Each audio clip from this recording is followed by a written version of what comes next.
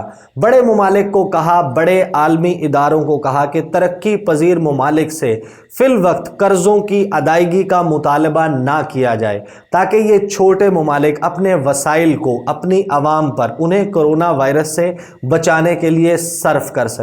سال 2020 میں پاکستان نے بھارت کے چہرے کو بے نقاب کیا، ماضی کا معذرت خواہانہ رویہ ترک کیا، بھارت کی پاکستان میں دہشت گردی کی کارروائیوں پر مبنی ڈوزیر پوری دنیا کے سامنے پیش کیا کہ کس طرح بھارت پاکستان میں اپنی ڈیفینسو اوفینس کی اسٹریٹجی کے تحت پاکستان کو نشانہ بناتا ہے، کس طرح پاکستان اسٹاک ایکسچینج کو نشانہ بنایا گیا، کس طرح پاکستان میں گوادر میں، پاکستان کے مختلف علاقوں میں، بلوچستان میں سی پیک سے ریلیٹڈ پروجیکٹس کو نشانہ بنایا گیا بھارت اور بھارت کی پروکسیز کی طرف سے، کیسے دلی سے افغانستان اور افغانستان کے راستے پاکستان میں موجود لوگوں کو فنڈنگ کی جاتی تھی تاکہ پاکستان کو کمزور کیا جا سکے۔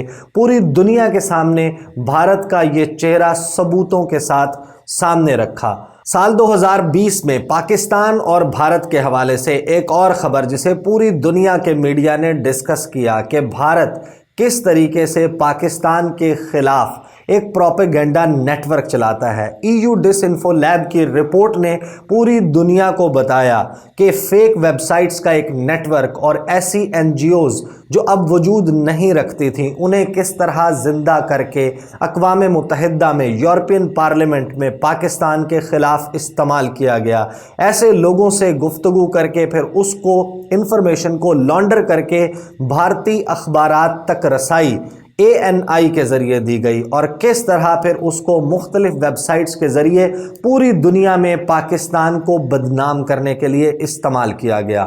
سال 2020 میں پاکستان اور چین کے درمیان تعلقات نے نئی بلندی دیکھی جب پوری دنیا چین کو ووہان وائرس، چائنیز فلو کہہ کر تانا زنی کر رہی تھی۔ پاکستان نے بتایا کہ پاکستان اور چین کس طرح ایک دوسرے کے اسٹریٹجک پارٹنر ہیں۔ بھارت اور چین کے درمیان لڑائی پر پاکستان نے واضح پوزیشن لی۔ پاکستان نے کہا کہ وہ ون چائنا پالیسی کی حمایت کرتا ہے۔ وہ چین اور بھارت کے درمیان لڑائی اور موجودہ تنازع پر چین کو حق بجانب سمجھتا ہے۔ پاکستان اور چین نے اپنے دفاعی تعاون کو بڑھانے کا نہ صرف اعلان کیا بلکہ ہم نے اس کے عملی ثبوت ہوتے ہوئے دیکھے، پھر چاہے وہ شاہین 9 کی ایکسرسائزز ہوں یا پھر پاکستان اور چین کے درمیان دفاعی تعاون کا معاہدہ، سی پیک ریلیٹڈ پروجیکٹس پر عمل درآمد ہو یا پھر 30 دسمبر کو سال 2020 کے اختتام سے 2 روز پہلے چین اور پاکستان کی جانب سے JF-17 تھنڈر کے نئے ویریئنٹ بلاک 3 میں JF-17A 4++ جنریشن کے طیارے کی پروڈکشن کا آغاز کر دیا گیا۔ یہ طیارہ 2021 میں ہی پاکستان فوج کے، پاکستان فضائیہ کے پاس آ جائے گا۔ پاکستان کے پاس بھارت کے رافیل طیاروں کی ٹکر کا فائٹر جیٹ آ چکا ہوگا۔ سال 2020 کے آخری مہینے دسمبر کے آخری 15 روز میں پاکستان نے بڑے اعلانات کیے۔ پوری دنیا پر، خصوصاً سعودی عرب اور امریکہ پر یہ واضح کر دیا کہ پاکستان ایک ریجنل اپروچ اپنائے گا، خطے کے تمام ممالک کے ساتھ برابری کی سطح پر تعلقات قائم کرے گا، کسی ملک کے کہنے پر کسی اور ملک کے ساتھ تعلقات خراب نہیں کرے گا۔